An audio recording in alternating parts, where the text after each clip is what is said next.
Hi, everybody. This week we're going to continue our discussion of class that we began last week when we were talking about the working class in the Industrial Revolution. Um, and then I'm going to shift gears halfway through this lecture, and I'm going to talk about Charles Darwin's theory of evolution and how it caused an enormous controversy throughout Europe during the latter half of the 19th century. But let's begin with class. Something I didn't mention last week. I did give you a quick definition of class, but something I didn't mention is that class is really a modern concept. The working class, the middle class, right? All these groupings that we're familiar with, these didn't really exist prior to the 19th century, right? Instead, there were these more rigid groupings of society that were inscribed by law, right? Think about the estate system in France. In that circumstance, the law organized people into social orders, right? So you were born into this group, this estate, and you would stay in that estate, right? As we know, as we talked about, the French Revolution and other revolutions throughout Europe either dismantled estate systems or they just really weakened their authority. And in their place, there's a sort of steady process throughout the 19th century of creating nominal, at least nominal, legal equality, at least for men, right? So all people have some sort of basic fundamental legal rights. But that doesn't mean that everybody is actually fundamentally equal in day-to-day life, right? That people have the same experiences, right? People still are sort of finding themselves organized into unequal groupings, right? And those are class, okay? So there's a sense in which class is a more fluid identity, right? You aren't necessarily bound by law to be born into a class and die in that class. But that same fluidity can make class very anxiety producing, right? One must wonder where they belong, how they fit into society, how others perceive them, and if they're actually behaving in such a way as befits their class, right? I don't know that those questions were terribly significant for members of the working class, right? Members of the working class were experiencing the conditions that we talked about last week, the life in slums, the extremely arduous working conditions of factories. It was very clear to them what class they belonged to. It was very clear to them what made them members of the working class. But for members of the middle class, and that's who I'm going to talk about today, these questions were pretty significant. The middle class, just like the working class, is a product of the Industrial Revolution. And throughout the 19th century, its members are sort of learning how to identify themselves as part of this new middle class, right? What makes them different than the working class? What makes them different than the old elites of Europe? What I want to argue is that members of the middle class cultivated very specific manners, practices, beliefs, behaviors that marked their class belonging, right? It's almost like they're creating a language, but it's more than just the things that they say, right? It's everything that they do. It's how they live their lives and the things that they believe that makes them part of a middle class. And I'm going to mostly focus on Britain today, but the norms and habits that I'm talking about were not unique to Britain, right? There is a sort of international middle class, you could almost call it a code, right? Or an ethic or something like that, that's shared across Western Europe and into the United States, right? In this sort of industrializing European influenced world. The era I'm talking about today is the Victorian era. Okay, we're sort of moving from the age of revolution that's so heavily defined by the emergence of Enlightenment ideas, and then the French Revolution and its consequences, and then the Napoleonic Wars, all of this. So now we're moving into an era that is slightly different. The Victorian era, it's a long span. It stretches from about the 1830s to 1900, and that corresponds with the reign of the English Queen Victoria. Um, but it also really corresponds with big picture processes that are changing people's lives throughout Europe. The liberalization of governments, meaning the creation of more and more legal equality, basic legal equality, and the industrialization of economies. Those are the two big pictures. And then we're going to talk about in a few weeks also growing imperialism, right? So the expansion of European governments, their influence around the world, their very violent conquest of new territory in Africa, Asia, Latin America, and yeah, so imperialism, liberalization of governments, and industrialization of economies are these kind of critical processes that define the Victorian era.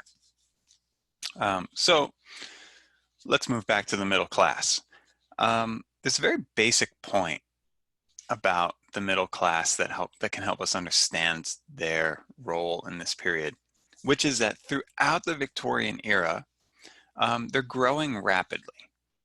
Okay, there's more and more people who seem to belong to the middle class. So why would that be? Well, for one, the middle class is a group of people who did specific types of work. They worked in offices, they worked in courts, they worked for governments. And throughout the Victorian era, both businesses and governments were growing rapidly, and they required more people to do this kind of work, right? You might think of these folks as like middle managers, bureaucrats, right?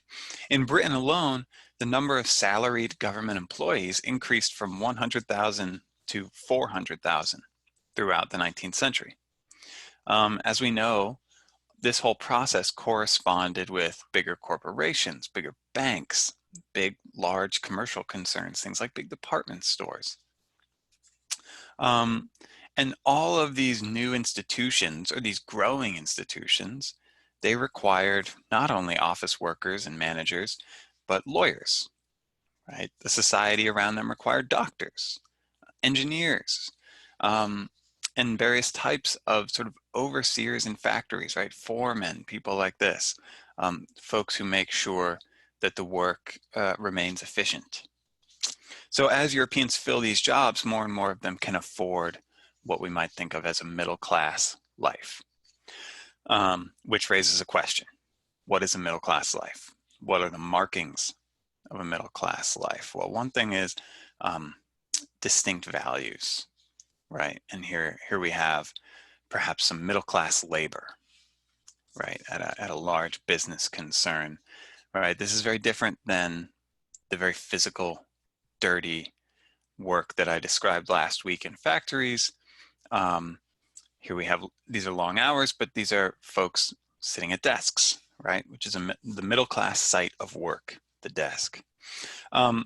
So what are middle class values? The Victorian middle class valued and preached ideas that will probably sound familiar to you if you think back to our discussion of liberalism, right? They're very committed to liberal ideals, the liberal ethos of hard work, industry, diligence, honesty, morality, piety. Let's think about the writings, for example, of this guy, Samuel Smiles. Samuel Smiles was a Scottish railroad magnate. He's a similar sort of figure to like Andrew Carnegie in the United States, right? And he, like Carnegie, he likes to write a lot about all of the good things that he believes that help explain his extraordinary wealth and power. He's a popular promoter of the middle class worldview, even though he himself is probably ascended to a higher level of society. He's an elite. And what Smiles writes is basically, heaven helps those who help themselves. Everything he writes is sort of building on that idea, right? Self-discipline, take care of yourself. Okay. His most famous piece of writing was a pamphlet called Self-Help, published in 1859. And these core ideas of self-help, self-discipline, self-reliance, these are the key characteristics of the middle class, right? These are people, or at least self-perceived characteristics of the middle class, right? These are the things they believe in. They believe that as members of the middle class, they have overcome laziness, drunkenness, right? They've lifted themselves up by the bootstraps. They've made something of themselves, okay? And as I said during our discussion of liberalism, I talked a lot about this idea of self-discipline, right? Self-discipline is sort of the essence of liberal philosophy. One is truly free, one is truly deserving when one can work hard and take care of oneself, right? Liberals are very opposed, as we said, to the idea of public welfare. They're very opposed to the idea of handouts, which is how we end up with the Irish potato famine. And so we see how liberalism is actually very compatible with the middle class. And this makes a lot of sense, right? That liberalism is a middle class ideology. Because we talked about how liberalism kind of descended from the French Revolution, but also the Industrial Revolution. It's a new way of thinking, and the middle class is a new group of people. And liberalism really fits this new group of people who need to explain why they've done quite well in a society where conditions for like the working class are quite horrific, right? All of this is a way of saying that Victorians were class conscious. The Victorian middle class was class conscious. And I used this term last week, right? It's a way of expressing one's awareness that they belong to a particular class, right?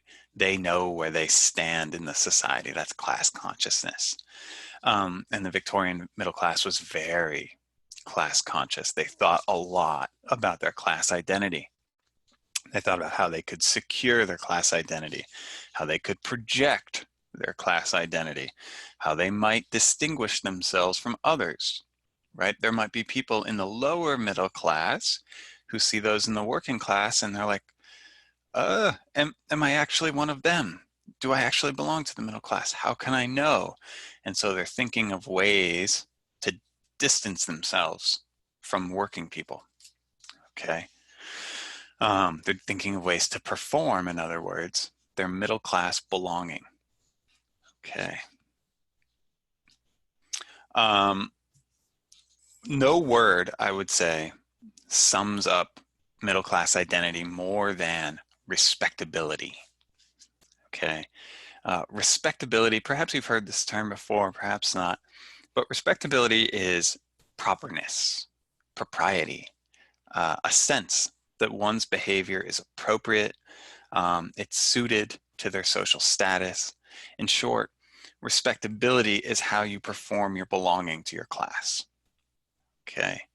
And we know the Victorian middle class really cared about this because there's probably no more important literary genre throughout the mid-19th century than the etiquette guide, right? Victorians were constantly buying books that could tell them how to be respectable, right? How to do the right thing. It's sort of like in the US today, or in the Western world today, or probably all over the world today, the self-help guide has been a really powerful literary genre since the 1970s. People are always buying books and now listening to podcasts that can tell them how to like be fit, be healthy, be smarter than they feel like they are, be more successful than they feel like they are, right? All these things that we're concerned about in our culture today.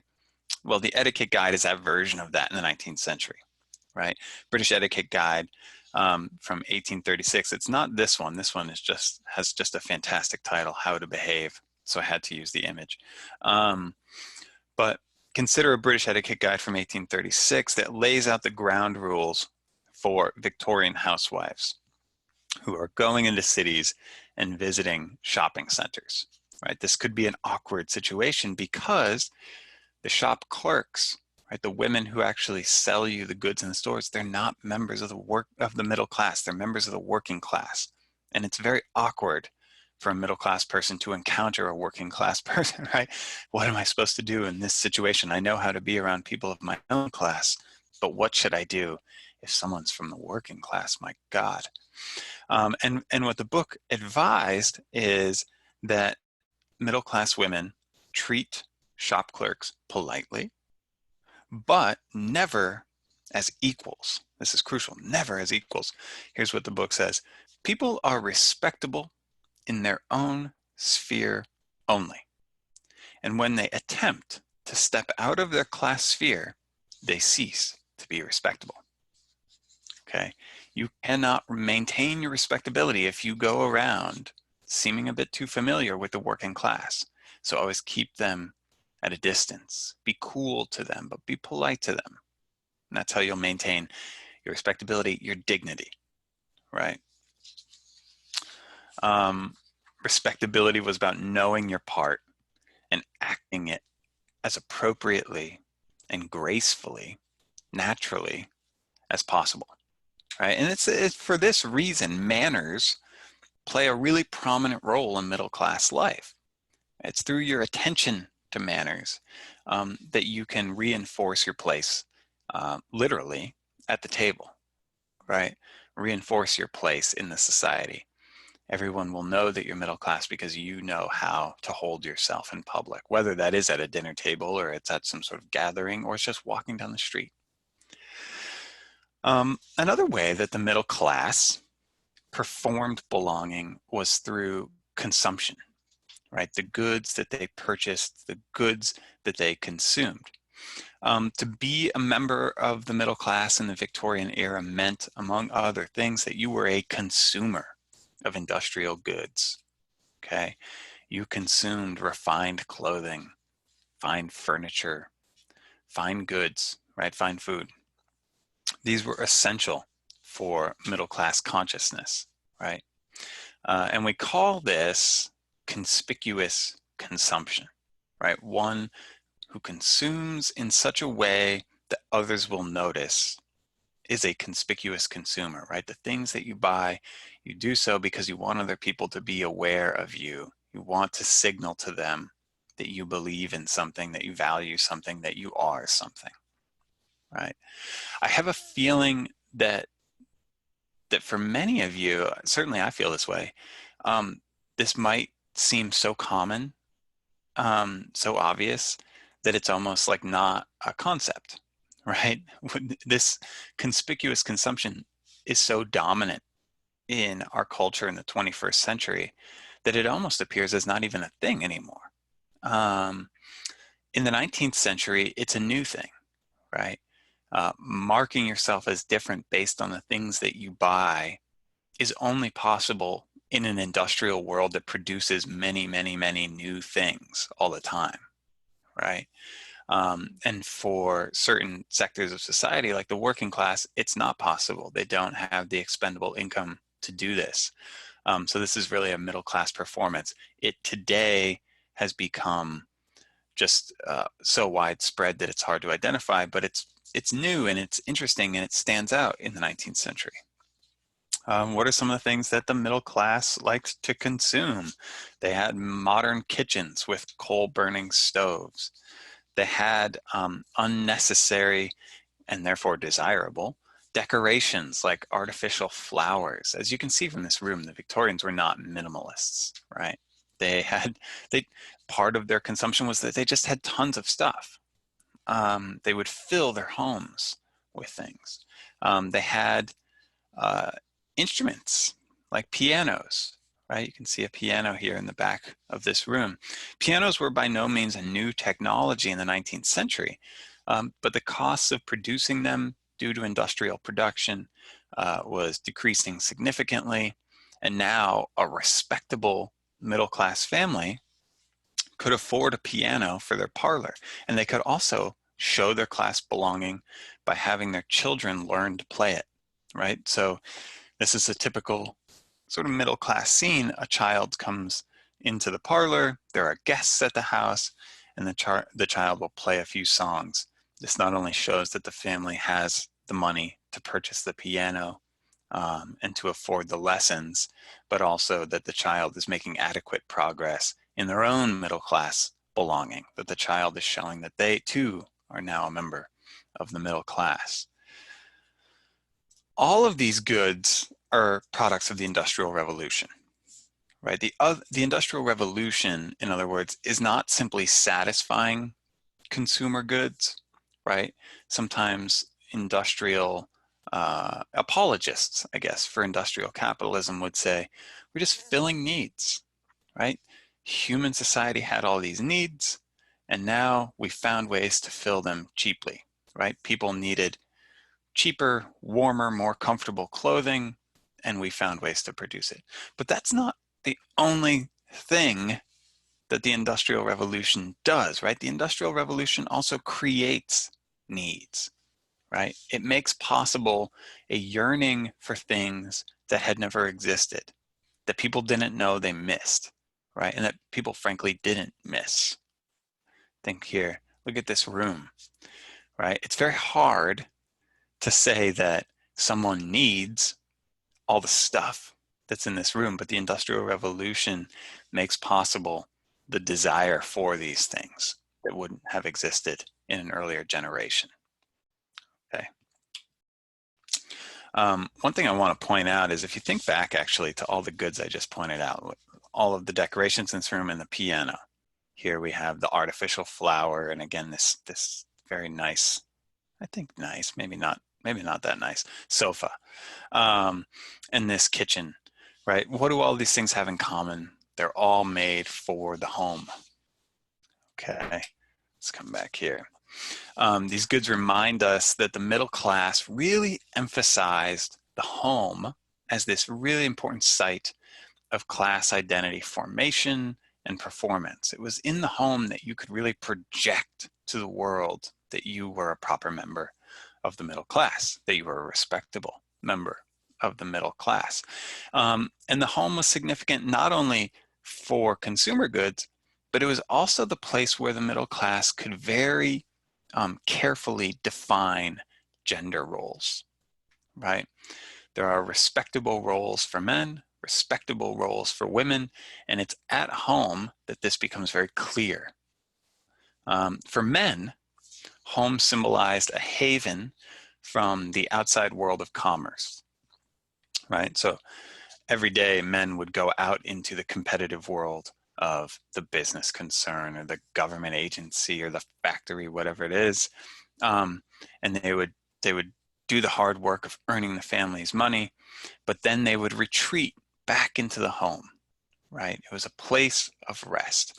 Here's how one Victorian magazine put it: home is emphatically man's place of rest, where his wife is his friend who knows his mind, where he may feel himself safe, understood, and at ease. Okay, so the man's place in the home is to be comforted. Women, meanwhile, were like the superintendents of the home. They were to remain in this private world. Okay, Victorian middle-class women did not venture out of the home a great deal, certainly not without male companionship. So they were to remain in this private world. They were to make it a nurturing space for men and for children. And just as there were many books instructing Victorians in proper middle-class etiquette, there were endless books instructing women on how to do this, on how to do the labor of the domestic sphere.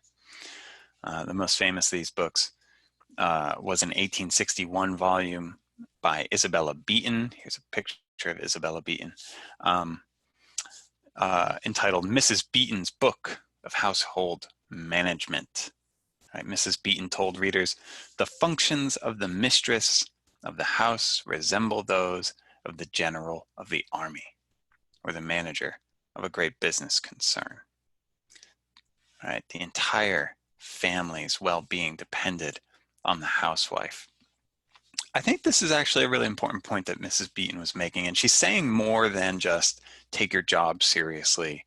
She's saying more than just you have an important role to play.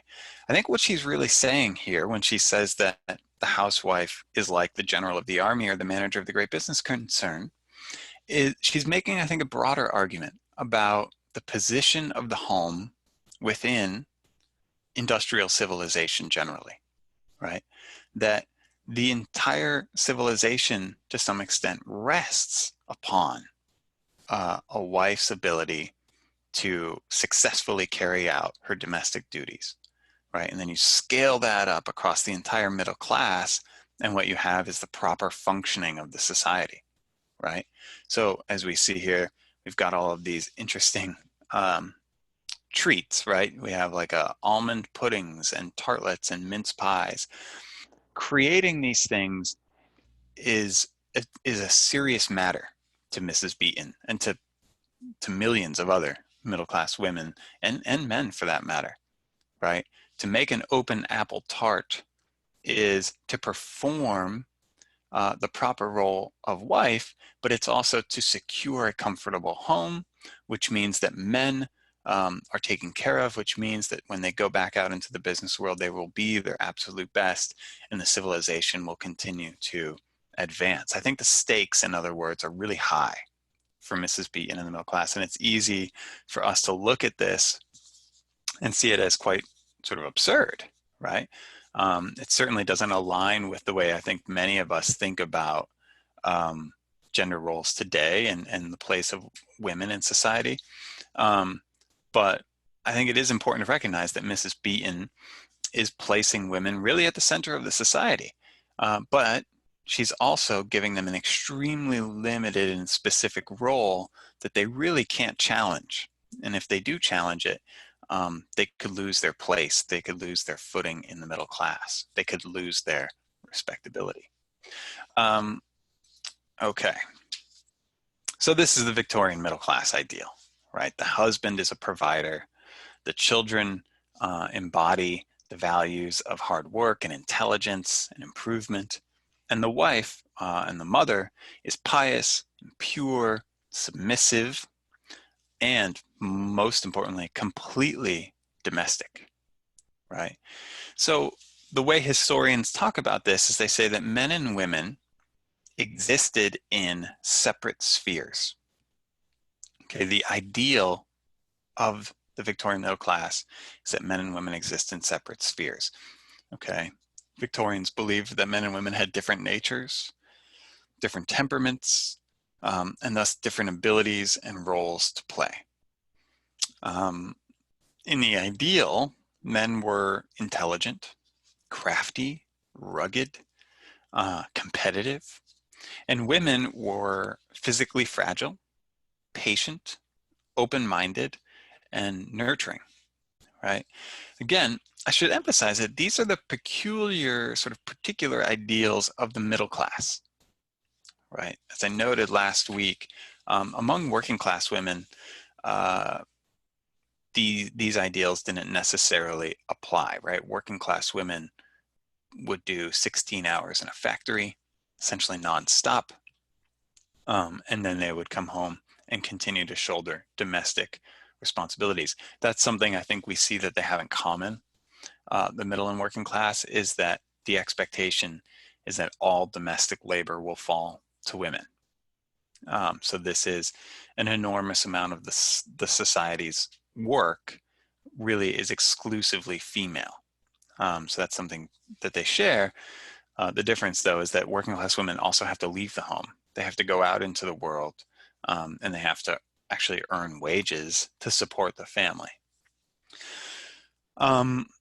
All of this, we're sort of working our way around a big question about the Victorians, which is how did they think about sex, right? If they're so obsessed with separate spheres for gender, if they're so concerned with carefully laying out what men are supposed to do and what women are supposed to do, then they must have had some pretty profound ideas about sex, right?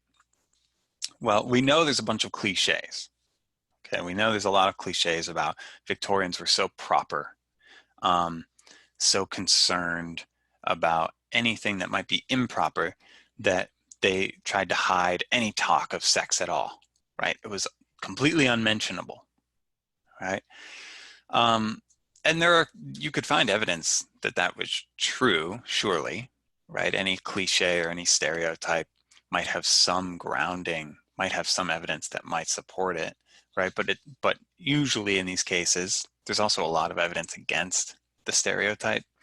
Um, and and historians have found that Victorians, or at least Victorian men, surely enjoyed their fair share of sex, right? Middle-class families were frequently very large, like 4, 5, 6 children, perhaps more. But sex out of wedlock was also, perhaps to an astonishing degree, common. We know this because of the visibility of prostitution in Victorian cities. Sex workers in Victorian Europe largely came from the working classes. They were usually victims of economic hardship, um, and they sold their sex just as a factory worker would sell her labor, right? Contemporaries estimated that roughly 40,000 prostitutes worked in London during the 1880s, and one medical authority guessed that Londoners paid as much as £8 million annually for sex. I want to be clear, I'm not sure how much I trust those numbers. I think when Victorians looked out onto their own world, they probably weren't the best judges, especially Victorian middle class men, the best judges of who was a sex worker and who was not. And there's probably a lot of moral judgment built into those numbers. These folks would very likely have seen a working class woman simply walking alongside a middle class man and dubbed her a prostitute. So these numbers could be off. But what we do know is that they at least illustrate a popular recognition that historians tend to agree on, and an alarm about the proliferation of sex out of wedlock in 19th century cities, all of which is a way of saying the Victorians, although they were prudish and although they were obsessed with respectability, definitely had sex, right? That's how we all got here, I suppose. And who in Victorian England had a couple million extra pounds for sex, right? Who would have been the consumers of sold sex, commodified sex? Well, it would have been the eminently respectable middle class, right? In other words, this is a long way of saying the middle class preached a lot of values, and it's quite obvious that they really didn't necessarily live up to many of those values. For bourgeois men, women served them, but they served them differently depending on the class, right? A working class woman could serve the middle class by working in a factory, right? And producing value in a factory, or could serve the middle class by selling their sexuality to them. And a middle class woman could serve a middle class man by raising his children, and symbolizing or projecting his respectability, right? So women in industrial society are exploited differently depending on their class, but exploited nonetheless. Critics were many of the middle class, right? We read Karl Marx last week. Karl Marx and Frederick Engels had extraordinarily harsh criticism for this class of people. And that criticism would continue, and I think it even to some extent continues to today. For the generation following the Victorian era, criticism was especially harsh, right? There's a sense that this class of people had created a world that was eminently unfair, that was eminently violent, that led to things like the First World War, and they had sort of blindly stumbled into all of this. Some popular critics, some well-known critics of the Victorian middle class were Friedrich Nietzsche, the psychologist Sigmund Freud. We're going to talk about these guys in a couple of weeks, but they both argued that middle class culture was just a sham, It was a fraud. It was a manifestation of neuroses and sickness. Perhaps, and we can talk more about that when we get to the early 20th century.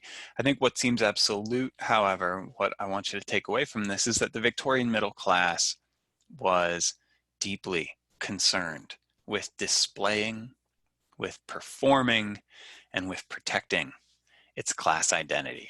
Okay, that's what's really crucial about them. They are an insecure class of people. Let's shift gears pretty significantly here now and talk about Charles Darwin and his influence on 19th century society. The 19th century was an age of science. 19th century Europeans put enormous faith in science. This is a legacy of the Enlightenment. They believed that science could clarify the mysteries of the world. But this is also a deeply religious society. Religion, whether we're talking about the Catholic Church or we're talking about various Protestant denominations, still have a large influence over society. And so there are a number of conflicts in 19th century society between religion and science, as there continue to be today. When we experience this in our culture today, right? Perhaps there's some sort of political debate over the proper authority of religion and the extent that we should trust science. We've all seen this before. That's just the legacy of the 19th century that we're living through, right? Like many things in our world today, that's a legacy of the 19th century. And to some extent, it goes all the way back even to the 16th century and the Copernican revolution, but we'll talk about that in just a moment here. This was an age when many academic disciplines began to take shape, right? So knowledge is really transforming. It's becoming formal and it's becoming institutionalized in the 19th century. Sociology, economics, geography, even history as it's practiced today, all of these were born in the 19th century.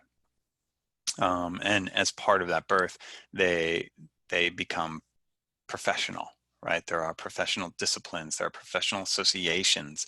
They have very clear standards for how they judge information, how they measure society, how they measure change, things like this. So all of this is development happening, but I think it's probably fair to claim that the most important scientific advance of the 19th century was the theory of evolution, which is formulated by the English naturalist Charles Darwin. So I want to sketch out just the basics of Darwin's theory of evolution, and then I want to place it into historical context, right? What made it so radical? How did Victorian audiences respond to it? How did it influence social and political thought? Here's a young Darwin for you. We usually see him as very old man, and I've got one of those pictures for later. But this is him closer to the age when he was making some of his most important insights. Darwin was born into the middle class English family in 1809. He was born on the same day as Abraham Lincoln, FYI, February 12th, 1809. Befitting his social status, he attended university at Edinburgh and then at Cambridge. And in 1831, at the age of 21, Darwin got himself appointed chief naturalist on a ship called the HMS Beagle. And there it is, the Beagle.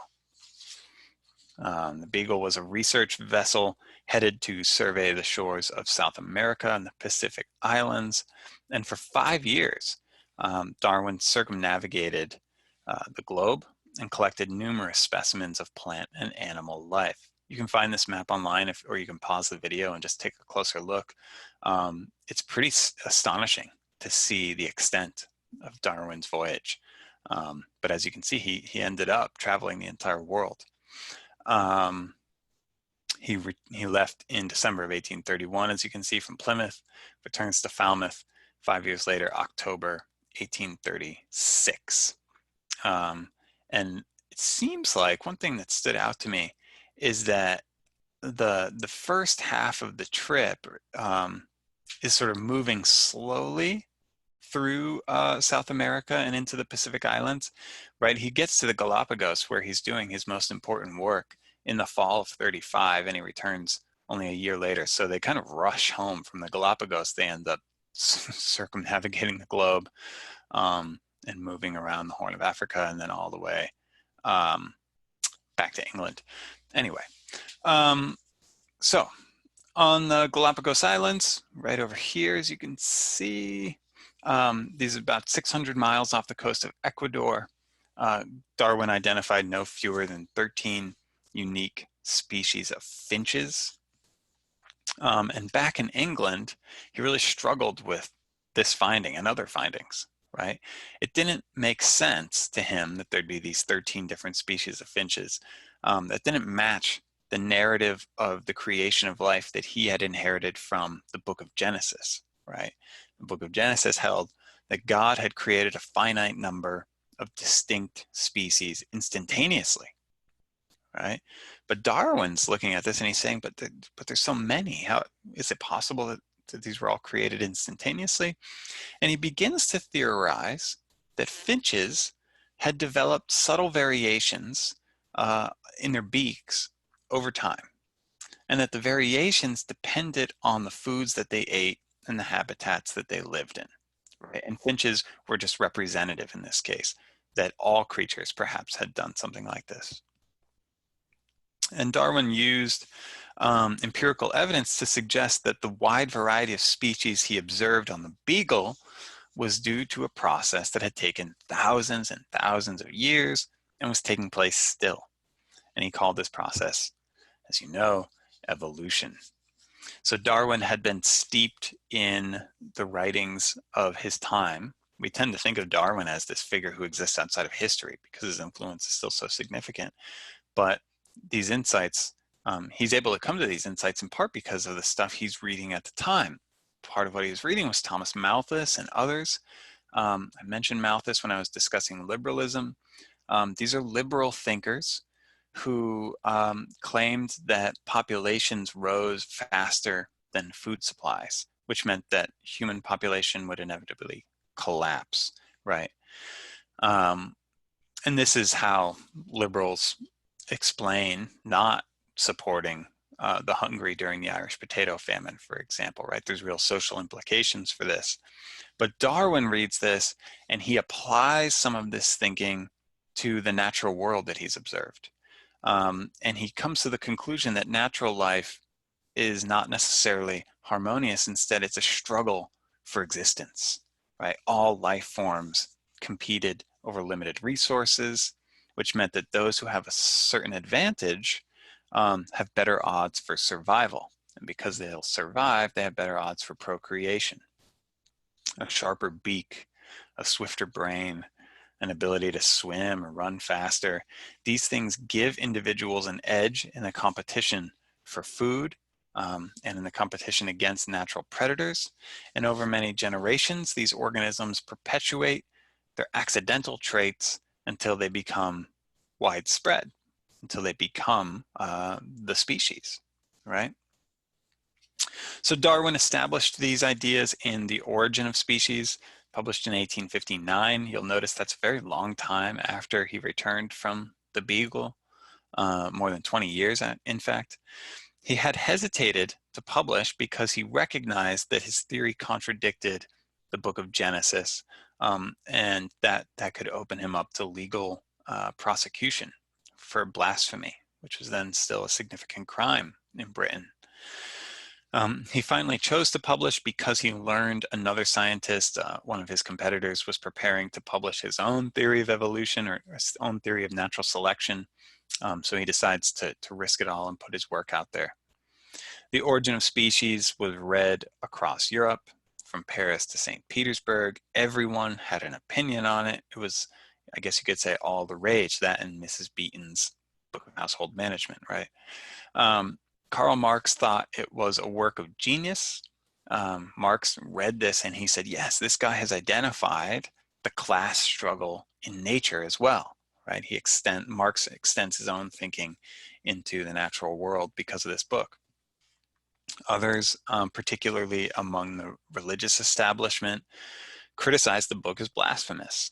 How, Darwin's critics asked, could this man explain the origins of life with not a single reference to divine design, right? Where is God in this story?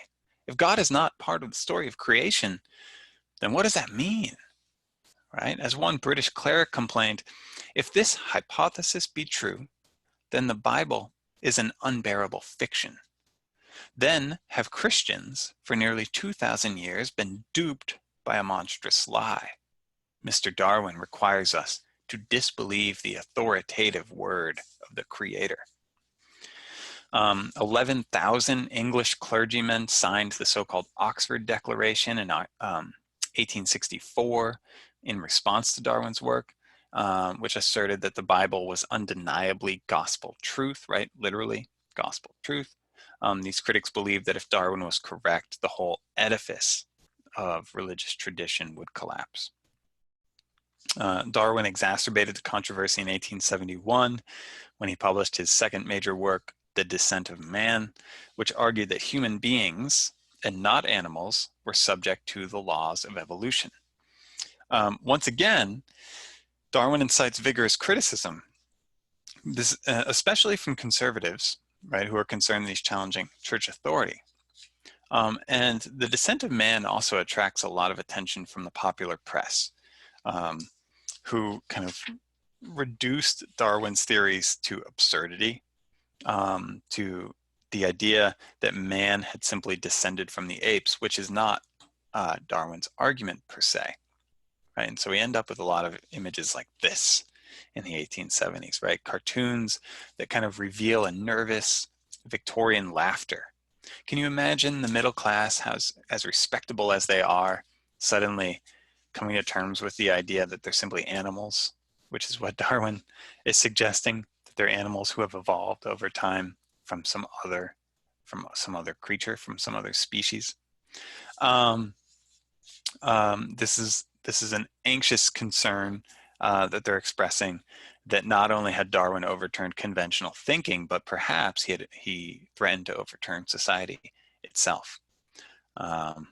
Here we have again, Man is but a worm. This one is called, and if you take a moment to follow it, you can see these sort of earthworms on the ground slowly evolving into monkeys, and then slowly evolving into like cavemen, who then become Darwin himself.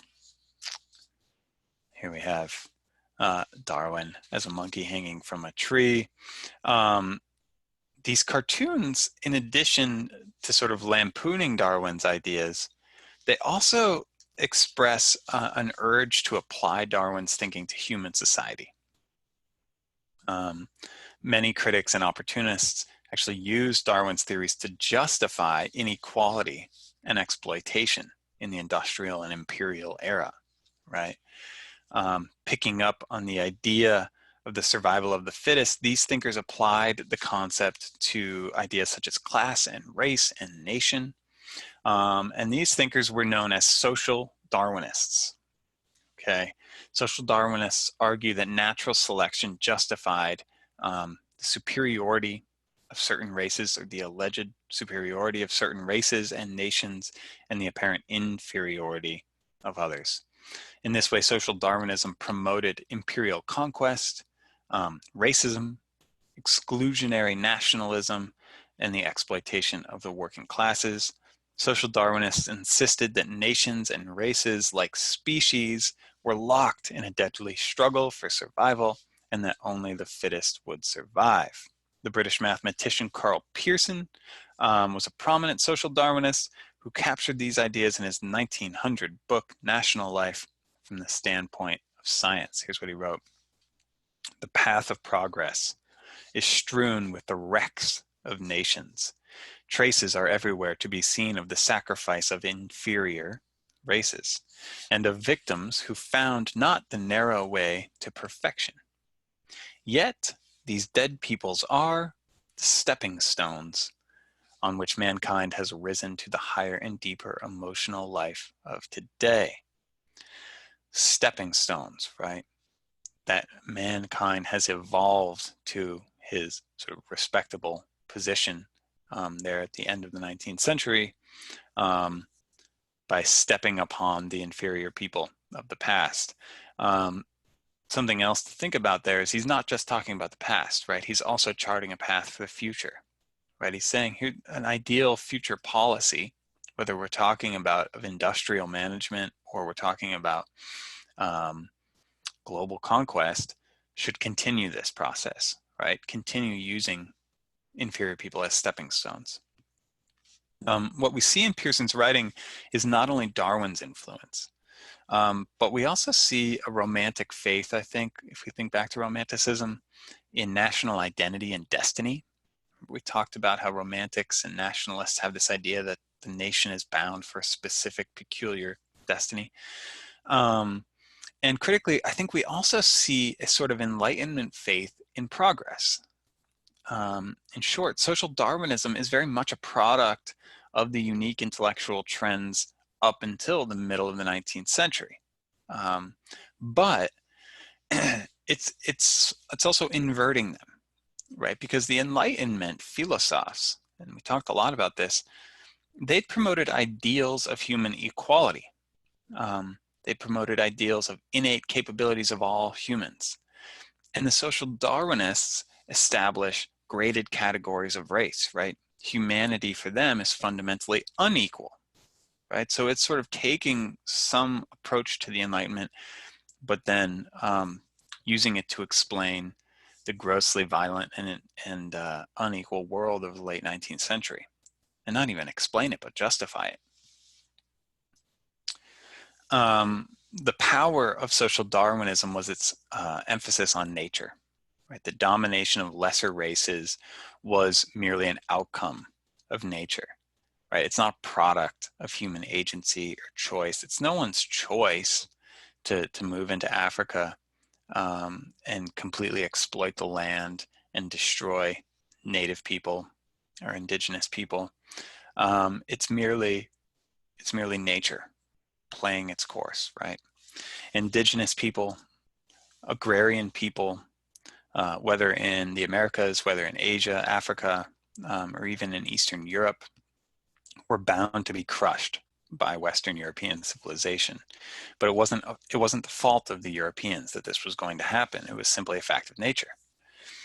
And that's sort of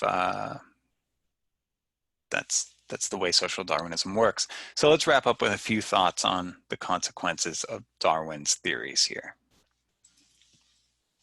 For one, Darwin advanced a trend that Galileo had begun 2 centuries earlier, right? He ended, or he continued to end the practice of relying on the Bible as the ultimate scientific authority. And of course, the Bible still has tremendous influence in our society today, right? I'm not saying that once Darwin published The Origin of Species, the Bible went out of print or something like that.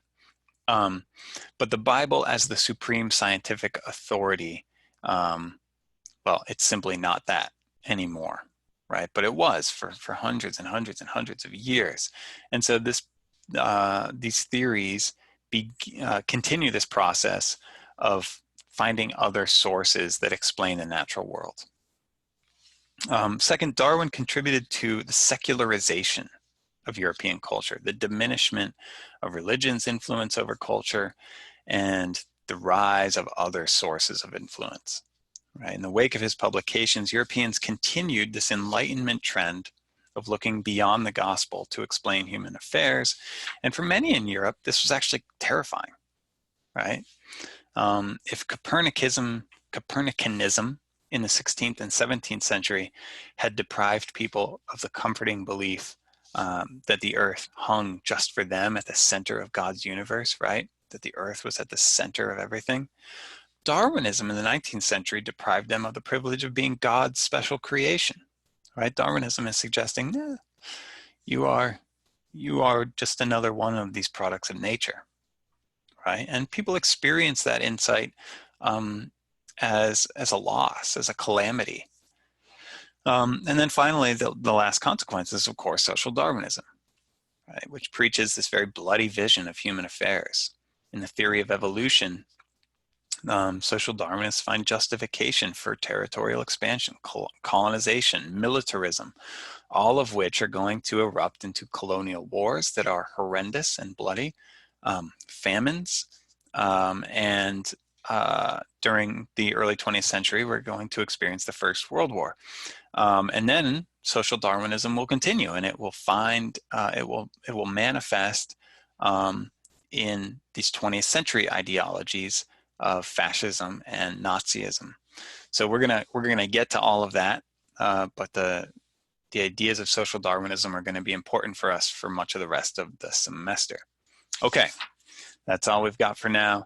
Thanks everybody for watching. Looking forward to discussing all of this with you this week. All right.